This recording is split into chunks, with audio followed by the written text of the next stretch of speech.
तो दोस्तों, आप भी कई बार जीवन में अपने आप को लोगों के धोखे के द्वारा परेशान कर लेते हो। परेशान कर लेते हो क्या? आपके जीवन में इतने धोखे और इतने परेशानियां मिलती हैं कि आपके जीवन में और आपके दिमाग पर सिर्फ़ और सिर्फ वो बोझ डालने का ही काम करती हैं। वो बोझ क्या होता है? दिमाग पे हमेशा एक बोझ बना रहता है कि मैंने किसी के लिए अच्छा किया और बदले में मुझे कुछ नहीं मिला। बदले में या तो परेशानी मिली, या तिरस्कार मिला, या बेइज्जती मिली, या फिर फ्रस्ट्रेशन ही मिली। कि यहाँ पर सिर्फ फिर दिमाग में हमेशा इसी तरह की बातें गूंजती हैं कि जिसको बनाया था अपना, वही कमबख्त पीठ में छुरा घोंप कर भाग गया। तो आपके जीवन में ये छुरा घोंपना, पीठ पर आपके वार करना, आपके पीठ पीछे परेशानियां देना, आप किसी के साथ भला करते हो, आप एक दीपक की तरह हो। भला तो आपने लोगों का बहुत कर दिया, पर आपके बुरे समय में आपका भला करने वाला कोई नहीं होता। आपने जिसके सिर पर हाथ रख दिया, समझो उसका बेड़ा पार हो गया, पर आपके सिर पर हाथ रखने वाला ही कहीं गायब हो गया। तो ऐसी कंडीशंस आती हैं। सबसे पहली बात तो ये देखना है कि आपके जीवन में धोखे कितनी मात्रा में मिलते हैं, और क्या आपने कभी सोचा है कि किस्मत के फलों का, अगर हम बात करें किस्मत के अच्छे फल आपके जीवन में क्या कम मिलते हैं? अब ये कम और ज़्यादा की इंटेंसिटी क्या है, और ये कम और ज़्यादा आपके जीवन में क्यों आते हैं? आज मैं आपको यही सारे फैक्टर्स बताने वाला हूँ, और इन्हीं से जुड़े हुए आपको मैं उपाय भी बताने वाला हूँ।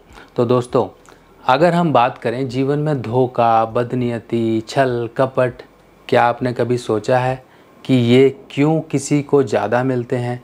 और किस्मत का मारा हुआ व्यक्ति, अगर किस्मत का मारा हुआ व्यक्ति कहें, इंसान के जीवन में कुछ मिलता नहीं है, सिर्फ धोखे, बदनामी, बदनीयती और परेशानियों के अलावा, तो ऐसा व्यक्ति कई बार अकेला बैठा हुआ यही सोच रहा होता है कि नदी किनारे बैठे हैं, कभी तो लहरें आएंगी।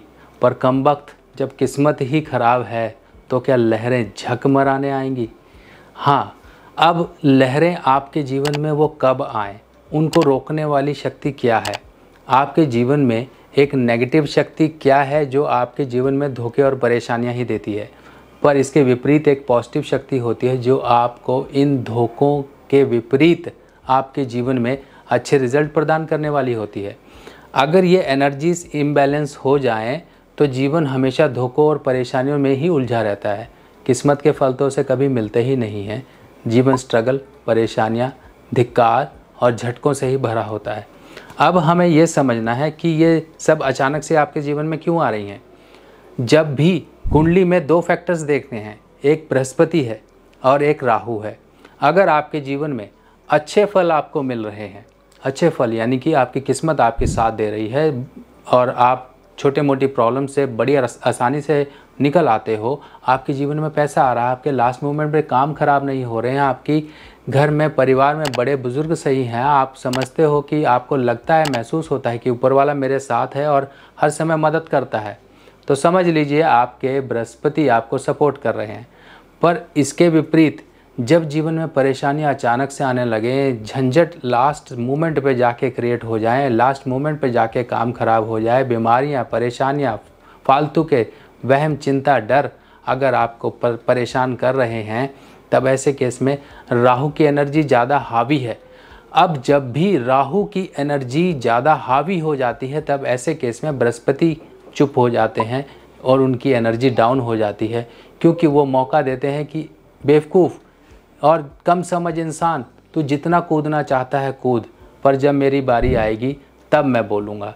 पर राहु इतनी ज़्यादा आपके जीवन में परेशानियां क्रिएट कर देता है कि बृहस्पति उठ ही नहीं पाता है। अब यही पर बात आ जाती है कि आपके जीवन में जब ये धोखा, फरेबी, बदनीयती, आपके पीठ पर छुरा घोंपने वाले लोग ये इस तरीके से पैदा होते हैं, तब समझ लीजिए राहु का प्रकोप आपके जीवन में ज़्यादा है। और यही राहु का प्रकोप आपके बृहस्पति के फल आपको नहीं मिलने दे रहा है। अगर मान लीजिए कहीं पर सामने लैंप जल रहा है, कोई लाइट जल रही है, तो उसके आगे अगर घनघोर पर्दा या फिर काला पर्दा पड़ा हुआ है, तो वो है राहु। जब राहु का पर्दा हटेगा तभी बृहस्पति की रोशनी आपके जीवन में आके आपका जीवन से अंधकार को दूर करेगी। पर यही अंधकार कहीं ना कहीं हम अपनी गलतियों के कारण पैदा कर लेते हैं। क्या आप नशा करते हो? क्या आपने किसी के साथ फरेब किया? क्या आपने किसी के पैसे दबा लिए? क्या आपने किसी के साथ इतना अत्याचार किया कि वो बर्बाद हो गया? अब देखिए, हर कोई व्यक्ति ऐसे काम नहीं करता है, हर कोई चोरी ठगी नहीं करता, हर कोई शराब नहीं पीता है, हर कोई किसी के साथ बदनीयती नहीं करता है। पर कुंडली के कई बार खराब प्लैनेट्स या ग्रह हमारे जीवन में हमें वो कष्ट भोगने के लिए मजबूर कर देते हैं। तो आपको अगर ऐसे सिम्टम्स आ रहे हैं तो आप समझ लीजिए कि आपकी कुंडली के अनुसार राहु नेगेटिव है। अब राहु नेगेटिव को पॉजिटिव करना ज़रूरी है ताकि राहु को शांत किया जाए और बृहस्पति महाराज की जो कृपा हमारे जीवन में आनी चाहिए थी वो हमारे जीवन में आती रहे। तो अब मैं आपको बताता हूँ कुछ ऐसे उपाय जो आपके राहु को शुभ करेंगे, साथ में बृहस्पति के भी शुभ असर आपके जीवन में लाएंगे। देखिए, राहु को हमें ख़त्म नहीं करना है, राहु के असर नहीं ख़त्म करने हैं। हमें हर एक चीज़ की, हर एक ग्रह की एनर्जी को तयशुदा मात्रा में अपने जीवन में लेना है ताकि हमारा जीवन चलता रहे, सुचारू रूप से चलता रहे। राहु को कंट्रोल करना है, बृहस्पति को मजबूत करना है। अब बृहस्पति को मजबूत करने के लिए एक सबसे बेहतर उपाय है केसर का तिलक। माथे, जुबान, नाभि पर केसर का तिलक लगाएं। इसके साथ साथ एक काम करिए जो कि चांदी की डिबिया का उपाय होता है। एक चांदी की डिबिया मैं आपको दिखा देता हूँ पहले। तो ऐसी छोटी सी आप एक चांदी की डिबिया ले लो जो कि बहुत छोटी सी है। इसके अंदर आपने एक मार्केट से मिलने वाला अच्छी क्वालिटी का केसर ले लो। अब केसर आपने ले लिया, ऐसी चांदी की डिबिया में गुरुवार के दिन आपने केसर डालना है और केसर डाल के ऐसी डिबिया आप अपनी पॉकेट में या फिर अपने बैग वगैरह में परमानेंट रखो। ये क्या होता है कि जब भी हम बृहस्पति या फिर किसी ग्रह से संबंधित चीज़ों को अपने पास रखते हैं तो वो स्थापित माना जाता है। इसके साथ साथ आप अपने माथे पर भी केसर का तिलक लगाओ, ज़ुबान पर भी लगाओ, नाभि पर भी लगाओ। ये एक इफ़ेक्ट्स होते हैं जो कि हमारे मंगल को भी शुभ करते हैं, बृहस्पति को भी शुभ करते हैं।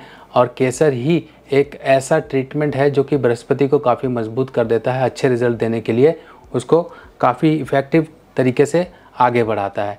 लाल किताब की सभी सामग्री अब आप मेरी व्हाट्सएप कैटलॉग पर आसानी से देख सकते हैं और आप अपने एड्रेस पर मंगवा भी सकते हैं। और इसके साथ साथ अब अगला काम आपको करना है जो है राहु को कंट्रोल करने वाली थैली।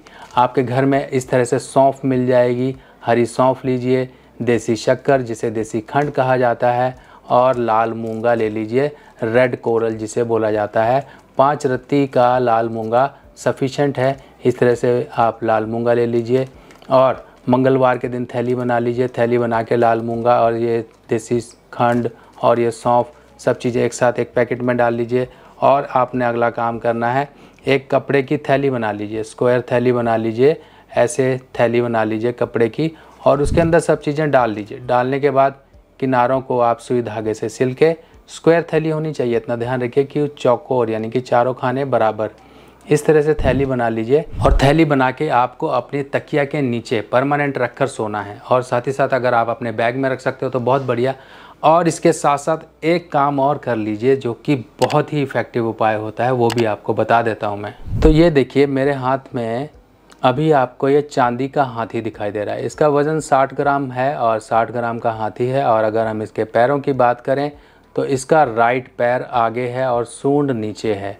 सूंड नीचे आराम से चलता हुआ एक हाथी, यानी कि देखिए इसकी रफ्तार को भी नहीं रोका गया, यानी कि इसकी चाल को भी नहीं रोका गया। और ये एक एक्साइटेड फेस में नहीं है। एक्साइटेड फेस में होता तो सूंड उठी होती, पूंछ खड़ी होती।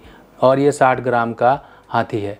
60 ग्राम का शुद्ध हाथी आपको रखना है। और ये चांदी में इसलिए है कि अगर मान लीजिए राहु जीवन में शरारतें क्रिएट कर रहा है तो उसको शुभ करने के लिए चांदी का हाथी इस्तेमाल किया जाता है। आप घर में कोई कटोरी रख लीजिए, चांदी की है या स्टील की है, उस कटोरी में थोड़ा सा पानी डालिए और पानी डाल के उसके अंदर इसको खड़ा कर दीजिए ऐसे, यानी कि ये आधा डूब जाए, इसके पैर डूब जाएं। इस तरह से आप डेली पानी को बदलते रहिए।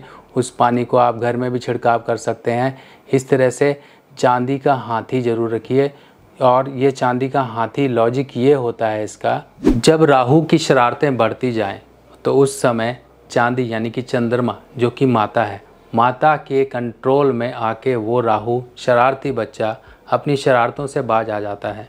और राहु को कंट्रोल करने की शक्ति चंद्रमा के पास बखूबी है और पॉजिटिव तरीके से राहु को शुभ कर देती है। उसके दिमाग में वो एक पॉजिटिव संचार हो जाता है कि राहु आपके जीवन में नेगेटिविटी ना करे, पॉजिटिव रिजल्ट दे। आपने बृहस्पति के भी उपाय कर लिया, आपने राहु के भी उपाय कर लिए, इसके साथ साथ मंगल की सपोर्ट लेना ज़रूरी है, मंगल को पॉजिटिव करना ज़रूरी है। और मंगल को पॉजिटिव करने के लिए चांदी का कड़ा, शुद्ध चांदी का कड़ा कम से कम 60 ग्राम का आपने अपने सीधे हाथ में ज़रूर पहन के रखना है।